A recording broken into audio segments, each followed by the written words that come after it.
రెడ్డి విచారణ కమిషన్ను రద్దు చేయాలని కేసీఆర్ మాట్లాడడం సరికాదన్నారు మంత్రి కోమటిరెడ్డి వెంకటరెడ్డి. బీఆర్ఎస్ ను బీజేపీలో విలీనం చేయడం ఖాయమన్నారు. ఫోన్ ట్యాపింగ్ కేసులో కేసీఆర్ కుటుంబం మొత్తం జైలుకెళ్తుందన్నారు మంత్రి కోమటిరెడ్డి వెంకటరెడ్డి.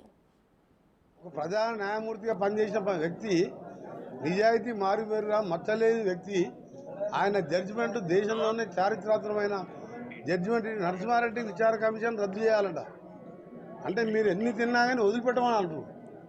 ఫోన్ ట్యాపింగ్ చేసిన ప్రభాకర్ రావు పోయి అమెరికాలో దాచుకుంటే మొన్న నేను ఆధారాలతో సహా చూపించిన హరీష్ రావు పోయి ఆడ కలిసి వచ్చి నువ్వు సత్యనారాయణ రాకరా ఆయన ఇండియాకు, నువ్వు వస్తే మేము అందరం జైలుకే పోవాలన్నాడు.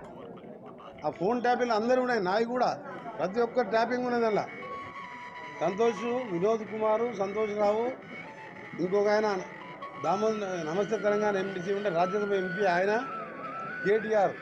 కేసీఆర్ ఒప్పించి మా పార్టీని బీజేపీలో కల్పిస్తామని చర్చలు నడుస్తున్నాయా లేదా? నాకు ఆధారాలతో తెలుసు వారు ఎవరెవరితో మాట్లాడుతూ నేను సంగతి తెలుసు. ఎందుకంటే ఆ ఉన్న 36 మంది ఎమ్మెల్యేలు కాంగ్రెస్ పార్టీకి పోతారు. ఇక లాభం లేదు, మన పార్టీ బతకదు, అందరం జైల్లోకి పోతాం. ఫోన్ ట్యాపింగ్లో ప్రభాకర్ రావు ఎప్పుడు వచ్చినా కానీ దాని మీద అందరూ ఆ పండితురావు, భుజంగరావు ఇప్పటికే అన్నీ చెప్పాను. మా ప్రభాకర్ రావు మా ముఖ్యమంత్రి చెప్పినట్టు చేసినామని. ఫోన్ ట్యాపింగ్ చేస్తే 7 ఏళ్ళు బెయిల్ రాదు. అందుకని ఆయన అక్కడ దాచిపెట్టిండు. ఇక్కడ విచారణ కమిషన్ వేసి జైల్లోకి పోతామని తెలుసు. 10-15 వేల కోట్ల తిన్నట్టు లెక్కలు. నేను ఎమ్మెల్యే ఉన్నా, ఎంపీగా ఉన్నా, అన్ని లెక్కలు తీస్తాను నేను. అది బయట పెట్టాం మేము.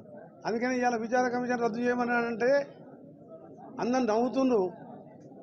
ఎందుకు దోసుకొని తినాలి, ఎందుకు విచారణ భయపడాలి? నేను 30 ఏళ్ళు ఎమ్మెల్యేగా ఉన్నా, 25 సంవత్సరాలు ఎమ్మెల్యేగా, 2 సార్లు మినిస్టర్గా, ఎంపీగా ఉన్నా. నేను చెప్తున్నా, నువ్వు సిట్టింగ్ జడ్జితో ఎంక్వైరీ నా మీద.